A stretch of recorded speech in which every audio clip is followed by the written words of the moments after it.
बहुत हो रहे जुल्म उन पर और बहुत आघात, अब क्यों सहे तू अत्याचार और क्यों दाबे तू मन में बात। अनुकेश। कोलकाता के RG Kar medical college rape and murder case, जीवनदायिनी डॉक्टर की नृशंस तरीके से हत्या। अपराधी सुधरेंगे इसकी ज्यादा उम्मीद नहीं है, पर सवाल यह है कि ये व्हाइट कॉलर लोग कब सुधरेंगे। पुलिस ने पहले कहा आत्महत्या है, अस्पताल ने रेप की घटना को छिपाने की कोशिश की, प्रिंसिपल ने इस्तीफा दिया तो और ज्यादा बड़े कॉलेज में उसी दिन उनको प्रिंसिपल बना दिया गया। हर पार्टी रोटी सेकने लगी, राज्य की मुख्यमंत्री रैली करने लगी, इंडियन मेडिकल एसोसिएशन ने हड़ताल करके हजारों नहीं बल्कि लाखों लोगों का जीवन खतरे में डालकर तीमारदारों के खिलाफ अपनी स्थिति को मजबूत कर लिया इस मुद्दे को भुनाकर। पर एक सवाल यह है कि पीड़िता तो मेडिकल एसोसिएशन परिवार की ही सदस्य थी, ऐसे में कम से कम मेडिकल एसोसिएशन को तो सच नहीं छिपाना चाहिए था। सच जो कि बहुत जरूरी था, अस्पताल की महिला स्टाफ, महिला मरीज और अस्पताल में एडमिट होने वाले बच्चों की सुरक्षा के लिए, ऐसे सनकी अपराधियों से बचाने के लिए जो कि अस्पताल में अनधिकृत तरीके से घूमते हैं। बड़े बड़े अस्पतालों और खास तौर पर सरकारी अस्पतालों में मरीज, तीमारदार और मेडिकल स्टाफ के अलावा तीसरा पक्ष भी घूमता रहता है। इस पक्ष को कहते हैं दलाल, मेडिकल माफिया, जो सरकारी और निजी अस्पतालों के बीच का दलाल है। यह है दलाल सरकारी और निजी अस्पतालों के बीच का, डॉक्टर और मरीजों के बीच का दलाल, निजी अस्पतालों की लूट और सरकारी अस्पतालों के भ्रष्टाचार के बीच का दलाल। लूट और भ्रष्टाचार जो तीमारदारों को अक्सर आक्रामक बना देते हैं, और उसी आक्रामकता के खिलाफ मेडिकल एसोसिएशन ने और अधिक मजबूती हासिल कर ली है कोलकाता रेप विक्टिम केस को आधार बनाकर। लखनऊ के एक बड़े सरकारी अस्पताल का डॉक्टर यूपीएससी एस्पिरेंट्स को निजी अस्पताल में बुलाकर उसकी लेजर सर्जरी कर देता है। उस नौजवान की मौत हो जाती है, पूरा महकमा जुट जाता है उस डॉक्टर को बचाने में। ऐसे हजारों मुद्दों पर मेडिकल एसोसिएशन को बोलना चाहिए था। सरकारी अस्पतालों में डॉक्टर बेड न होने का हवाला देते हैं और ये दलाल लुटेरे निजी अस्पतालों में उन मरीजों को भर्ती करवाते हैं।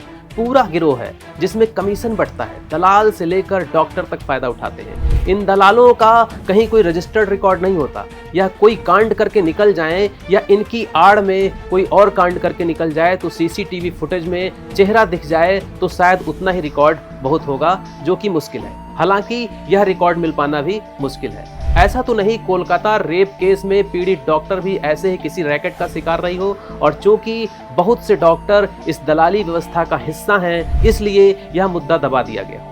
किसी भी बड़े सरकारी अस्पताल में जाइए, वहां पर मीडियोकर घूमते मिलेंगे। ये मीडियोकर, ये दलाल medical mafia, ambulance, admission, blood banks, government hospital से प्राइवेट हॉस्पिटल में शिफ्टिंग, मेडिकल इक्विपमेंट्स, दवाइयां, जांच मशीन, सर्जिकल आइटम्स, यहां तक कि पोस्टमार्टम मर्चरी सेंटर में भी एक्टिव रहते हैं।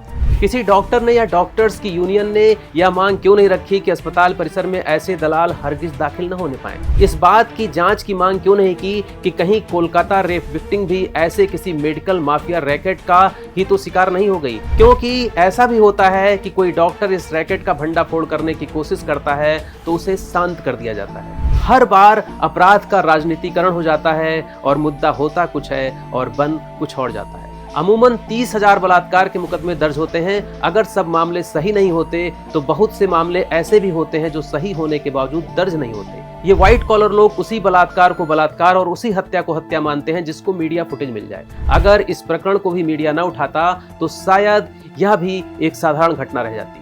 खुद मीडिया भी उसी बलात्कार को बलात्कार और उसी हत्या को हत्या मानता है जिसमें उसको टीआरपी मिले, नहीं तो उस सीरियल किलर पर भी हंगामा हुआ होता जिसने एक नहीं बल्कि 30 बच्चों का बलात्कार किया, हत्या की। 8 साल तक वह लगातार यह काम करता रहा। 2014 में 7 साल के बच्चे का शोषण और हत्या के बाद सेप्टिक टैंक में फेंक दिया। उसे गिरफ्तार किया गया तो हमारी सुपर एक्टिव प्यारी जुडिशरी ने उसे जमानत दे दिया। 2016 में फिर उसने एक बच्ची का रेप किया और हत्या कर दी। 2 साल से 12 साल तक के बच्चे उसकी हैवानियत का शिकार हुए थे, पर यह मुद्दा नहीं छाया मीडिया में क्योंकि वह सीरियल किलर मजदूर था और जिन बच्चों की हत्या हुई वह भी गरीब परिवारों से थे।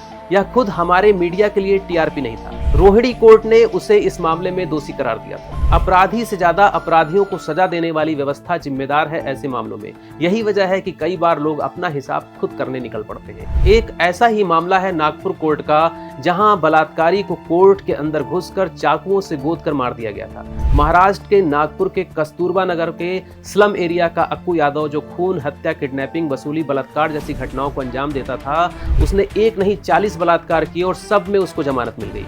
पुलिस और न्यायपालिका के रवैये से तंग आकर इस अपराधी को महिलाओं ने ही अंजाम तक पहुंचा दिया। नागपुर कोर्ट में कार्यवाही के दौरान ही 200 महिलाओं ने कोर्ट में घुसकर जज के सामने ही अक्कू यादव को चाकुओं से गोद कर मार दिया। यह 2004 की घटना है। 2022 में गोरखपुर में एक पिता ने अपनी नाबालिग बेटी के रेपिस्ट को कोर्ट के बाहर खुलेआम गोली मार दी। न्यायपालिका को बलात्कार और हत्या में मौत की सजा देने तक का अधिकार है, पर मौजूदा समय में पुलिस से लेकर कोर्ट तक का जो वर्किंग स्टाइल है, ऐसे मामलों से वही लोग डरते हैं जिनकी कोई आपराधिक पृष्ठभूमि ना हो, या वह लोग जो झूठे आरोप में फंसा दिए जाते हैं। कोलकाता रेप केस हो या निर्भया केस, ऐसे मामलों को रोकने की कोई व्यवस्था अभी भी नहीं है, क्योंकि ऐसा कांड करने वाले वो लोग हैं जिनकी मित्र मंडली में बलात्कार, हत्या, आगजनी, अपहरण, यह सब बहादुरी के तमगे हैं। उनके समूह में उन्हें किसी फजीहत या सामाजिक बहिष्कार या शर्मिंदगी का सामना नहीं करना पड़ता। अगर बलात्कार हर जगह निंदनीय होता तो बांग्लादेश में हिंदुओं के घर में घुसकर उन्हीं के परिवारीजनों के समक्ष बलात्कार नहीं हो रहे होते। बलात्कार बदला लेने, सबक सिखाने और मर्दानगी के तौर पर भी समाज के कई तबकों में स्वीकार्य है। पाकिस्तान और बांग्लादेश के अल्पसंख्यकों के साथ हो रही घटनाएं इस बात का प्रमाण है। वहां गैर मुस्लिम का बलात्कार भी जायज है और हत्या भी जायज है। तो सवाल यह है कि इसका अंत कैसे होगा? इसका अंत महिलाएं ही कर सकती हैं। दुनिया की आधी आबादी इंसाफ के लिए एसोसिएशंस, पॉलिटिक्स, ब्यूरोक्रेसी की तरफ क्यों देख रही है? क्यों लड़कियों को फूल की तरह पाला जाता है और लड़कों को तेज तर्रार बनाने पर जोर क्यों दिया जाता है? क्यों लड़कियों को नाजुक शर्मीला बनाया जाता है? आज तक ऐसी घटना क्यों नहीं घटी कि बलात्कारी का ही 100 छत बिछत होकर मिला हो?